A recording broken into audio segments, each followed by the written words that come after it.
Hi Pisces, this is Pisces Hub. Welcome to my channel. So for today's video, gagawa tayo ng reading for Pisces para sa araw na ito. Okay, so alamin natin kung ano yung magiging gabay, advice, mensahe ng ating tarot card for Pisces sa araw na napanood niya to. Mga posibleng mangyari for Pisces sa araw na ito. Okay? This is a timeless reading po, Pisces. So, pwede pong mag-resonate sa'yo, pwede pong hindi. Okay? So, reminder lang po na ito ay general reading. So, pwede pong mag-resonate, pwede pong hindi. And again, this is a timeless reading. So, kahit anong araw, buwan, taon mo ito napanood, basta tugma, text lang. Pag hindi, huwag pong ipilit. Okay? And welcome po ang lahat ng gender, babae, lalaki, LGBT, ay pwede po sa feminine or masculine na energies. Kahit kanino po, pwede po, okay? So, alamin natin kung ano yung mga posibleng mangyari po for Pisces sa araw na napanood niya to. Mga gabay, mensahe ng ating tarot card for Pisces sa araw na ito.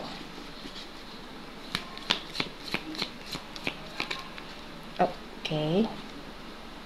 Oh, Queen of Cups. There's a feminine energy or kung hindi naman feminine, pwedeng ito ay something like emotional. Okay? There's something na emotion na nag-uumapaw, Pisces, which is the Queen of Cups. It's either this is you or you're dealing with someone na ganito po. Okay? So, nakikita nyo meron siyang hawak na cup and tinuturo niya yung loob. Okay? So, ibig sabihin nun, you know how to control your emotion or you should control your emotion, Pisces. Okay? Especially Pisces is a water sign, obviously. So, emotional. So, kuha pa tayo ng iba pang cards. Ano pa po? Ano po itong kay Queen of Cups? Ano po yung mga posibleng mangyari? Ano po itong mga gabay mensahe nyo po para kay Pisces sa araw na ito? Feeling ko, Pisces, is either it's either this is you or you're dealing with someone na who is seeking an advice coming from you, Pisces, okay? Or pwede ikaw yung manghihingi ng advice regarding with these emotions right here, okay? Kasi there's a feminine na kumbaga nanghihingi ng kumbaga emotional support. Parang ganun yung naririnig ko dito. Okay? Or pwede sila yung lalapit sa iyo because alam nilang maiintindihan mo. Okay? Hindi mo sila hinuhusgahan.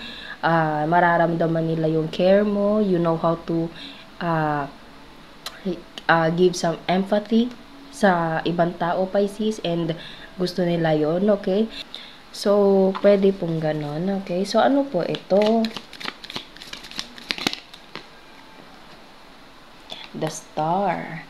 Oh, so there's parang the star kasi is something like a goal, okay, na naaabot or maaabot mo na, Pisces. Mga pangarap, nakikita nyo, nakaturo sila sa mga stars, okay? And yung stars is something like parang pangarap na gustong makuha, gustong maabot, pinapangarap, para pong ganon, okay? So, sige nga, ano po ito? Oh, wow! Wow! There's a Four of Wands, Pisces. Napakaganda. Okay, nasundan ang ating Queen of Cups with the Star and Four of Wands. Wow. So, Queen of Cups, it's either you're a feminine or masculine. Wala po tayong gender specific, Pisces. Pero merong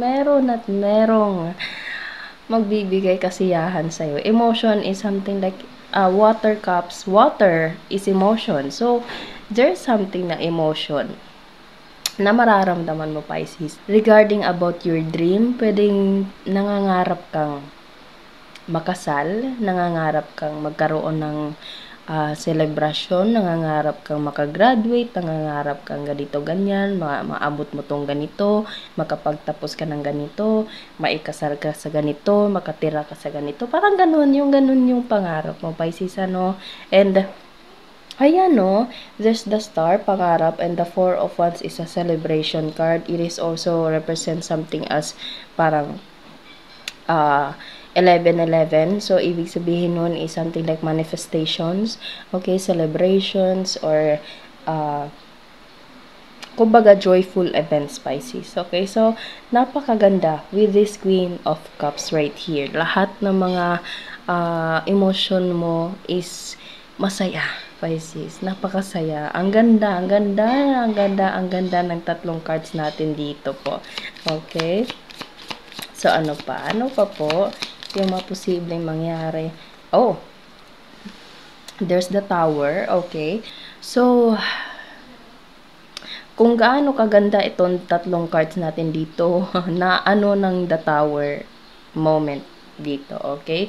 So, obviously, nakikita nyo, nasusunog, na nagigiba, parang gano'n, nasira, okay? So, it's either meron kang mga bagay na pinangarap and na, okay. Okay.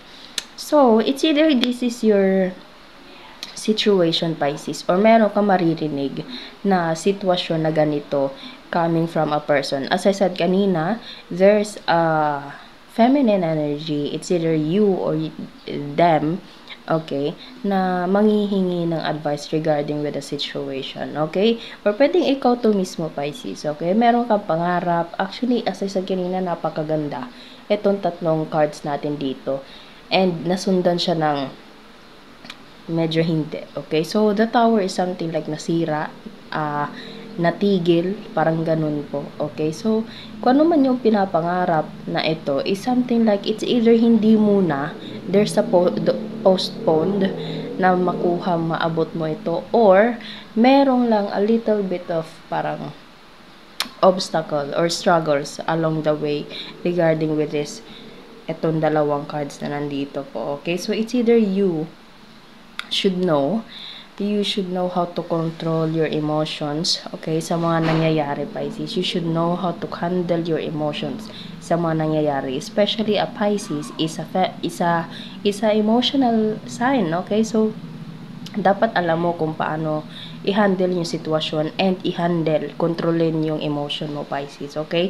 Dapat hindi ikaw yung nakokontrol ng emotion mo, kundi ikaw yung magkokontrol on how you deal with the situation regarding with your emotion po, okay?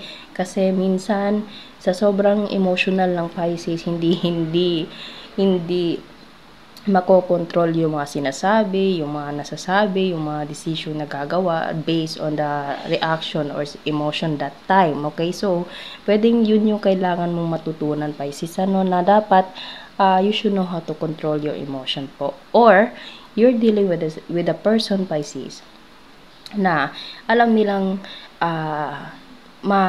kanila parang mapapagkatiwalaan. As I said kanina, meron taong manghihingi ng advice regarding with this situation right here, okay? And kung ano man itong the Tower dito, na isa to sa mga paborito nila, isa to sa mga pangarap nila, and medyo may mga struggles lang, as I said kanina, Pisces, mga struggles lang along the way sa sitwasyon nila, so they find you to a shoulder to cry on, pwede pong ganun, okay? Kasi ang Pisces kasi is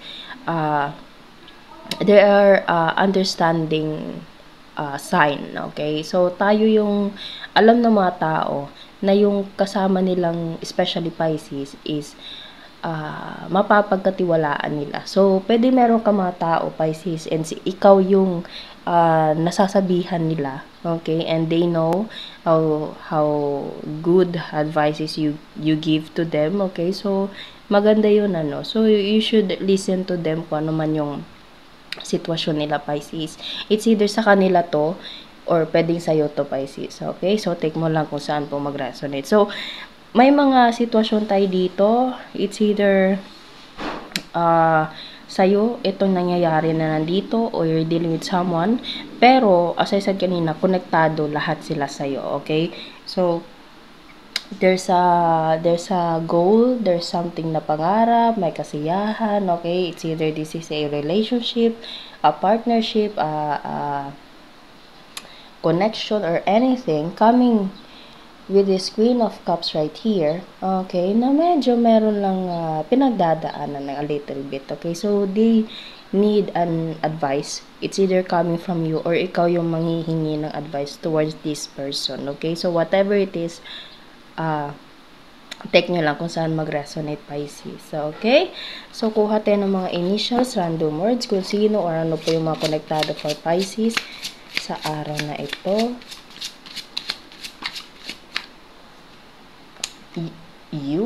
U or N? U. Okay. K. UK. Meron tayo ditong 8. 82 or 28. Okay. Tapos older.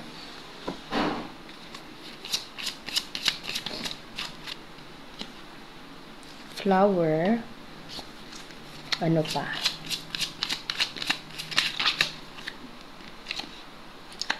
O. Ayan. So, take nyo lang kung nandito yung initials. Pwedeng nandito, pwede pong wala. It's okay lang, okay? So, yun po ang ating reading for Pisces sa araw na ito. Naway nagustuhan nyo po. Huwag nyo po sana kalimutan na mag-like at mag-subscribe po sa ating channel. And click the bell button para ma-notify po kayo sa next videos na i-upload natin, okay?